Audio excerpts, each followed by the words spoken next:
Friends, welcome to my YouTube channel. Friends, जैसा कि आप लोगों को पता ही है और मैंने आपको बताया भी है कि डीडीए की एक हाउसिंग स्कीम आई है। स्कीम का नाम है डीडीए जनता आवास योजना 2025 और इस स्कीम में डीडीए ने 144 ईडब्ल्यूएस फ्लैट्स को रखा है, जिसमें से 82 फ्लैट्स हैं द्वारका मोड़ के और 62 फ्लैट्स हैं चंदनौला के।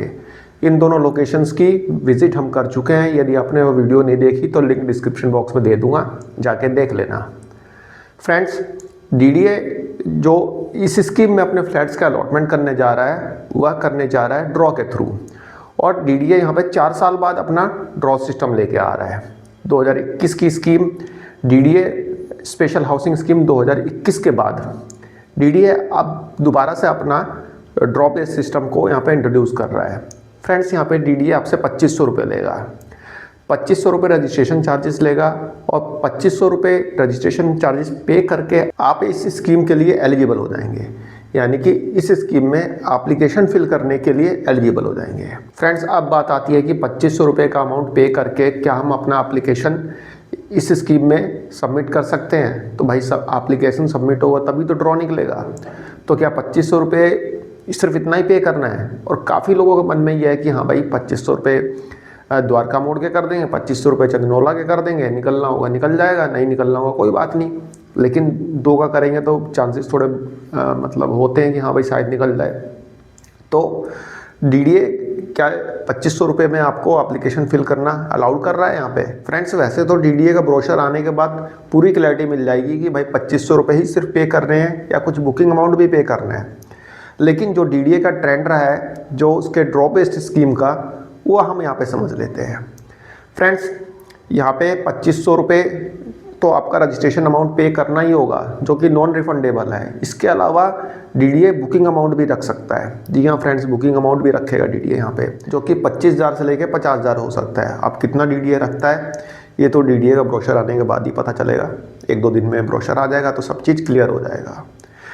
तो यदि आपका नाम ड्रॉ में आ जाता है, मान लीजिए 50,000 रुपये का आपने बुकिंग अमाउंट पे कर दिया और 2500 रुपये का रजिस्ट्रेशन करा दिया और अपनी एप्लीकेशन फिल कर दी, तो यदि आपका ड्रॉ में नाम आ जाता है तब तो डीडीए आपका 50,000 रुपये या 25,000 रुपये जो भी बुकिंग अमाउंट रखता है वह एडजस्ट कर देगा आपके डिमांड लेटर में। ठीक है, आपके डिमांड लेटर में एडजस्ट कर देगा। जब आपका डिमांड लेटर आएगा 13 लाख 14 लाख जो भी आए, उसमें 50,000 रुपये लेस करके जितना अमाउंट बच जाता है वो आपको पे करना होगा डीडीए को। अब बात आती है कि यदि आपका ड्रॉ में नाम नहीं आया, ड्रॉ में नाम नहीं आया तो क्या होगा? तो फ्रेंड्स, यदि आपका ड्रॉ में नाम नहीं आया तो डीडीए आपका जो भी बुकिंग अमाउंट आपने पे किया है वो आपको रिफंड कर देगा। 2500 रुपये नहीं करेगा, 2500 रुपये तो रजिस्ट्रेशन चार्जेस है। तो आपको बाकी का मतलब जो आपने बुकिंग अमाउंट पे किया है वो आपको रिफंड कर देगा, जैसा कि डीडीए का ट्रेंड चला आ रहा है ड्रॉ बेस्ड सिस्टम में।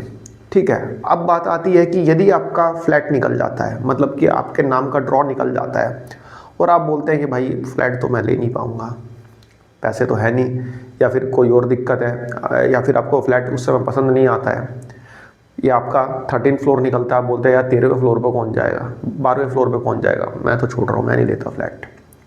तो डीडीए आपका फ्लैट सरेंडर कर सकता है, मतलब कि आप सरेंडर कर सकते हैं, फ्लैट को अपने कैंसिल करा सकते हैं। और जो आपने बुकिंग अमाउंट पे किया है 25,000 50,000 1 लाख जो भी डीडीए रखता है उसका 10% डीडीए काट लेगा, बाकी का अमाउंट आपको वापस कर देगा। ड्रॉ बेस्ड सिस्टम में ऐसा रहेगा। जैसा कि फर्स्ट कम फर्स्ट सर्व में ऐसा था कि हाँ भाई 50,000 रुपये पे करके बुक कर लिया और यदि बाद में आपके पास पैसे नहीं हुए तो पूरे 50,000 के 50,000 डीडीए फॉरफिट कर लेता था। लेकिन यहाँ पे डीडीए कुछ परसेंटेज ही काटेगा, जो कि 2021 की स्कीम में 10% होता था और मोस्ट प्रोबेबली ये पूरी उम्मीद है कि यहाँ पे 10% ही रहे। ठीक है फ्रेंड्स, तो बाकी का अमाउंट आपको रिफंड कर देगा, सिर्फ 10% ही काटेगा यदि आप किसी भी सर्कमस्टांसिस में अपने फ्लैट को सरेंडर करते हैं या फिर फ्लैट को कैंसिल करते हैं। ठीक है फ्रेंड्स, अब बात आती है कि भाई फ्लैट तो सरेंडर हो गया, भाई मेरे नाम से निकला, मैंने नहीं लिया, फ्लैट सरेंडर हो गया, तो क्या डीडीए दोबारा से फॉर्म निकालेगा, दोबारा से रजिस्ट्रेशन करना पड़ेगा? नहीं, ऐसा नहीं होगा। एक्चुअली जैसे पहले ड्रॉ सिस्टम में होता था कि डीडीए कुछ वेटिंग लिस्ट रखता था, जितने भी मतलब फ्लैट्स हैं उसका 30 गुना ज़्यादा, 20 गुना ज़्यादा, 10 गुना ज़्यादा वेटिंग लिस्ट में नाम रखेगा। ठीक है, जितने भी एप्लीकेशंस आएंगे फिर उनका एक मिनी ड्रॉ कंडक्ट करेगा डीडीए। जो मिनी ड्रॉ कंडक्ट करेगा, फिर जिसका नाम आएगा उसको फ्लैट अलॉट हो जाएगा। मान लीजिए 144 फ्लैट्स हैं भाई, 144 लोगों के नाम आए, 4 लोगों ने बोल दिया भाई मैं नहीं ले रहा, तो 4 जो फ्लैट्स हैं उसके लिए दोबारा से ड्रॉ कंडक्ट होगा। उसके लिए एप्लीकेशन भरने की ज़रूरत नहीं है, जिसने पहले से भर रखा है उन्हीं को वेटिंग लिस्ट में डीडीए रखेगा और फिर दोबारा से मिनी ड्रॉ कंडक्ट करेगा और उसमें जिसका नाम आएगा उसको फ्लैट का अलॉटमेंट कर दिया जाएगा। अब फर्स्ट कम फर्स्ट सर्व में क्या होता था, यदि आपने कैंसिल कर दिया तो डीडीए की फिर स्कीम आ रही है 4 महीने बाद, 5 महीने बाद डीडीए अपनी पूरी इन्वेंट्री कैलकुलेट करता था कि हाँ भाई किसने पे किया किसने नहीं किया, कौन से फ्लैट्स रह गए, फिर दोबारा से वो आते थे। लेकिन यहाँ पे डीडीए मिनी ड्रॉ कंडक्ट करेगा और फ्लैट का अलॉटमेंट कर देगा। हाँ, ड्रॉ बेस्ड सिस्टम में एक माइनस पॉइंट है कि आपका अमाउंट जो है 3 महीने 4 महीने के लिए ब्लॉक हो जाएगा।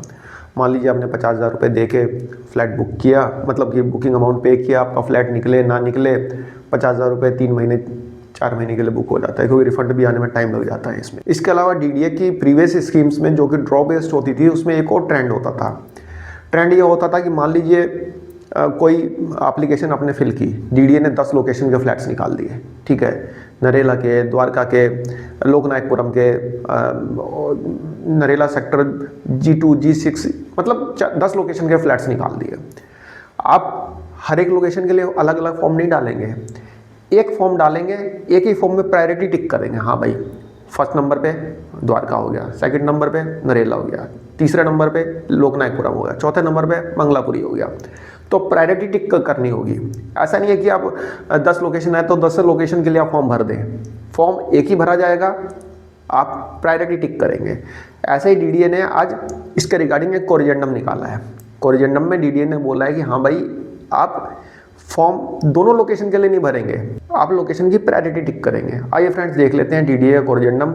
डीडीए ने उसमें 1-2 बातें बताई हैं, आइए देख लेते हैं डीडीए ने क्या बताया। फ्रेंड्स, अब देख सकते हैं डीडीए का सर्कुलर है जो कि 23/12/2025 को आया था, जिसमें कि डीडीए जनता आवास योजना 2025 के इंट्रोडक्शन से रिलेटेड बात कही गई थी। अभी डीडीए ने इससे रिलेटेड एक कोरिजेंडम निकाला है। अब कोरिजेंडम में क्या बोलता है डीडीए, देखिए फ्रेंड्स। डीडीए यहाँ पे बोलता है कि जो हमने सर्कुलर निकाला था उसमें हमने गलती से, जो इसका पहला पैराग्राफ था उसमें हमने गलती से लिख दिया था कि द्वारका मोड़ के 62 फ्लैट्स है और चंदनौला के 82 फ्लैट्स हैं, जो कि हमसे गलती हो गई थी। कोई बात नहीं, आप इसे पढ़िए, 82 फ्लैट्स द्वारका मोड़ के और 62 फ्लैट्स चंदनौला के। अब देख लीजिए कहाँ लिखा है, ये देखिए यहाँ पे गलती से डीडीए ने लिख दिया था ना, disposal of 62 EWS flats at Dwarka Mor and 82 EWS flats at village Chandanaula. यहाँ पे गलती हो गई थी, नीचे तो डीडीए ने सही लिखा था द्वारका के 82 और चंदनौला के 62, लेकिन ऊपर गलती कर दी थी डीडीए ने, तो क्लर्कल मिस्टेक थी। और यहाँ पे इन्होंने कोरिजेंडम के थ्रू इसको ये डिक्लेयर कर दिया कि नहीं भाई, 82 फ्लैट्स हैं द्वारका मोड़ के और चंदनौला के 62 फ्लैट्स हैं। दूसरा डीडीए क्या बोलता है, it is further clarified that since the allotment of the flats under the scheme shall be made through a draw of lots, an applicant shall be permitted to submit only one application for one flat through the online application portal। भाई online application जब भरी जाएंगी तो एक person जो है सिर्फ एक ही एप्लीकेशन भरेगा। जैसा कि मैंने आपको बताया कि ऐसा नहीं हो कि द्वारका का भी भर रहे हो और चंदनौला का भी भर रहे हो, 2 फॉर्म नहीं लगेंगे, 2 एप्लीकेशंस नहीं जाएंगी। Since it is a lucky draw of lots, one person will be allotted 1 flat only. भाई एक व्यक्ति को एक ही फ्लैट दिया जाएगा, यानी कि एक पैन से जिसका रजिस्टर्ड होगा वो एक ही फॉर्म भरेगा और यदि नाम आता है तो एक ही फ्लैट अलॉट होगा, ठीक है। However at the time of submission of online application the applicant में इंडिकेट अप टू 2 प्रेफरेंस। भाई 2 प्रेफरेंस आप डाल सकते हैं, भाई 2 ही तो डालोगे, जब यहाँ पे लोकेशन ही 2 है तो 2 ही प्रेफरेंस डालेंगे इन ऑर्डर टू प्रायोरिटी। भाई प्रायोरिटी में आप फर्स्ट नंबर पे द्वारका रख सकते हो या फर्स्ट नंबर पे चंदनौला रख सकते हो, तो अपनी प्रायोरिटी के हिसाब से आप यहाँ पे डाल दोगे कि हाँ भाई कौन से आपकी प्रायोरिटी लिस्ट में पहले नंबर पे आता है, तो उसके हिसाब से आपको फ्लैट का अलॉटमेंट होगा। यदि आपकी फर्स्ट प्रायोरिटी नहीं मीट कर पाती या फिर वो फ्लैट जो है सारे के सारे अलॉट हो जाते हैं, तो सेकंड प्रायोरिटी की और आपके डीडीए बढ़ेगा और उसमें यदि फ्लैट्स आपका अलॉट होता है, आपका नाम लक्की ड्रॉ में आता है, देन आपको वो फ्लैट अलॉट कर दिया जाएगा, ठीक है फ्रेंड्स। यहाँ पर डीडीए बोलता है भाई एक से ज़्यादा एप्लीकेशन मत भरना, मल्टीपल एप्लीकेशन मत भरना, नहीं तो फिर दिक्कत में आप ही पड़ोगे, ठीक है। बाकी डीडीए बोलता है कि जो भी सर्कुलर में टर्म्स एंड कंडीशन वगैरह लिखी थी वह सब सेम होगी। अब देखिए यहाँ पे बुकिंग अमाउंट डीडीए रखता है नहीं रखता है, कितना रखता है, ये सब चीज़ें एक बार डीडीए का ब्रोशर आ जाए देन सब कुछ क्लियर हो जाएगा। ठीक है फ्रेंड्स, तो फ्रेंड्स एक छोटी सी इन्फॉर्मेशन थी, आई होप आपको पसंद आई होगी। धन्यवाद, नमस्कार।